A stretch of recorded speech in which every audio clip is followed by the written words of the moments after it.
Disney's Small World Library. Donald joins the Mounties, an adventure in Canada.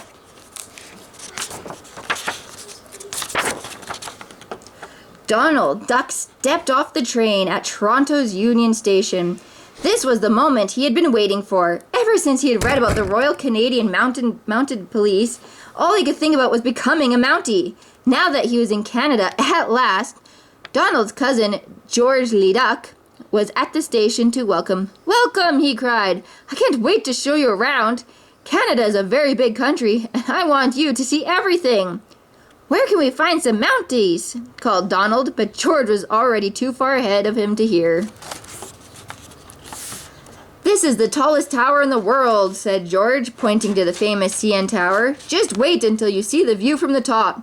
"How do we get up there?" asked Donald. "If you like, we can take the elevator," said George. "I myself prefer to walk up the stairs. It makes you realize how tall this tower really is. But if you're too tired—" "Of course I'm not too tired," interrupted Donald. "Mounties never get tired," he said to himself. When they reached the top, George led Donald over to the window. "Look at the view!" exclaimed George. "Isn't it beautiful?" Donald didn't answer. He was out of breath. Donald and George ate lunch at the revolving restaurant at the top of the tower. Donald tried to tell George about his plans to become a Mountie, but George had other things on his mind.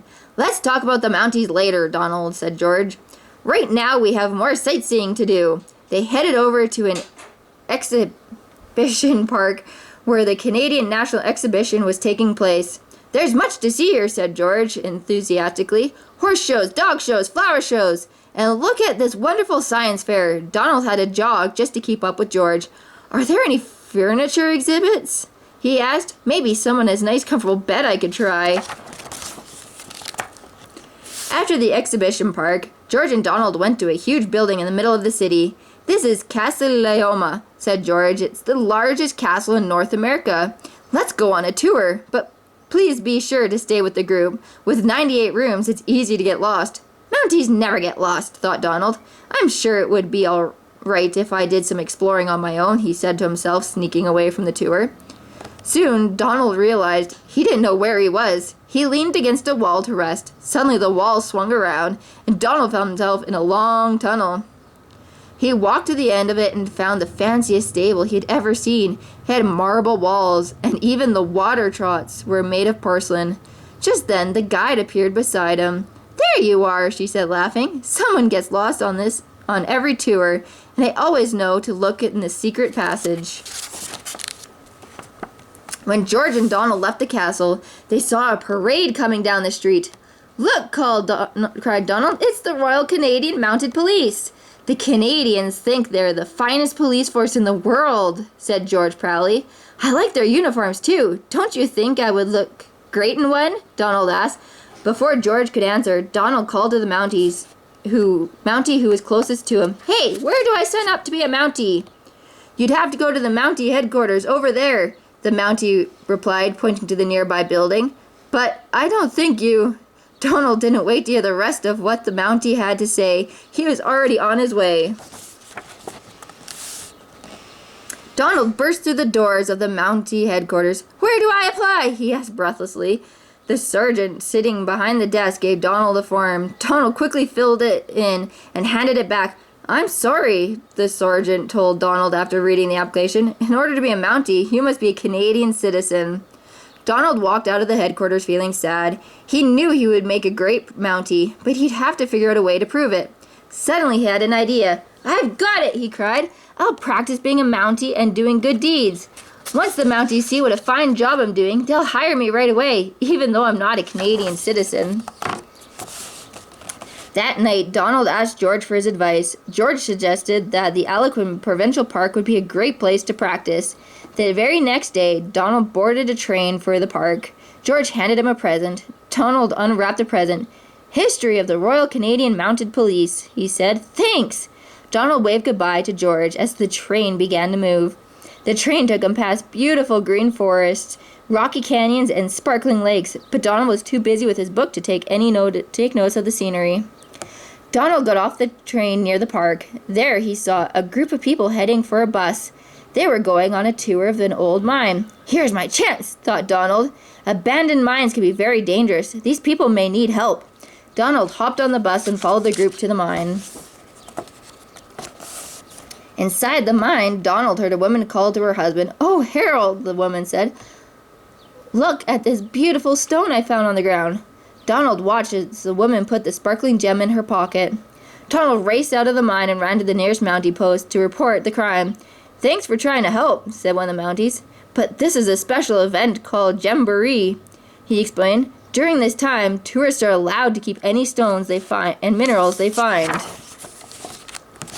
Donald sheepishly left the Mountie post and returned to the park. "I ought to be more careful what I report," he thought with determination. Soon Donald came upon a clearing where all the trees had been chopped down. He raced to find a Mountie. "Those trees were cut down by beavers," explained the Mounties. "They used the trees to build dams and make their homes." "I made another big mistake," thought Donald. He continued on his way, but it wasn't long before he heard a disturbing sound. Donald peeked through the trees. "They aren't beavers," Donald cried. "Those people are using chainsaws to cut down the trees." Donald ran back to find the Mountie. "I saw people cutting down trees this time," he cried. "Donald, I don't think they need them to build dams." "Of course not," said the Mountie, laughed. Those people are loggers. Logging is allowed in the park during the summer months." "I guess I'm not familiar with all the rules around here," muttered Donald. Donald was very tired from all his hiking, so he decided to set up camp for the night. He tried to go to sleep, but the forest noises kept him awake. "Hoo-hoo!" called an animal. "That's only an owl," Donald said, comforting himself. Then Donald heard the sound he couldn't ignore. "Wolves!" he cried as the howls got louder and louder. Donald ran to get help. "Wolves!" he shouted when he found the Mounties. "I've never heard such howling. Something terrible must be happening." "Take it easy," said the Mountie, chuckling. "Nothing terrible is going on. The park happens to have the only packs of timber wolves in the world." "Timber wolves like to howl?" the Mountie continued. "Every year at this time, people come to the park to sing along with the wolves.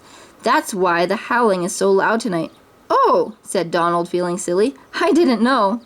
He returned to his sleeping bag, but refused to be discouraged. "All I need is a good night's rest," he said to himself. "Tomorrow is another day." The next day, Donald explored different parts of the park. "Sooner or later, I'll do something really helpful," he thought. "Then the Mounties will hire me." Just then, Donald saw something interesting-looking rocks. When he got closer, however, he saw that they were covered with drawings. "Graffiti!" he cried. "I'd better report this right away." Donald found the Mountie and led him to the site. "Isn't this terrible?" Donald said, pointing to the rocks. "People are drawing all over the park's property. We've got to catch these vandals." "That'd be very difficult," the Mountie said. "These drawings were done by the Algonquin Indians over 500 years ago. Thanks anyways, though, for trying to help." Donald tried to keep himself from getting discouraged. He continued on his way, ready to act at the first sign of trouble. Then he took a deep breath. There was the faintest trace of smoke in the air. Donald looked off to the distance and saw smoke rising above the trees. "Fires are illegal here in dry weather," he said, racing to report the fire. "That's one thing I'm sure of." The Mountie pulled Donald onto his horse. "I'll bet that's the group of missing campers," said the Mountie. "Show me where you saw the smoke." It wasn't long before they found the group of campers around a fire. "Boy, are we glad to see you," said one of them. "We've been lost for days." "You have Donald to thank," said Mountie. Donald smiled proudly. A few days later, the Mounties held a ceremony for Donald in an international peace garden. All the campers were there, and so was Cousin George. The sergeant stepped up to the podium. "For your heroic rescue of the campers," he said, "and for all your hard work you've done, we hereby make you an honorary member of the Royal Canadian Mounted Police."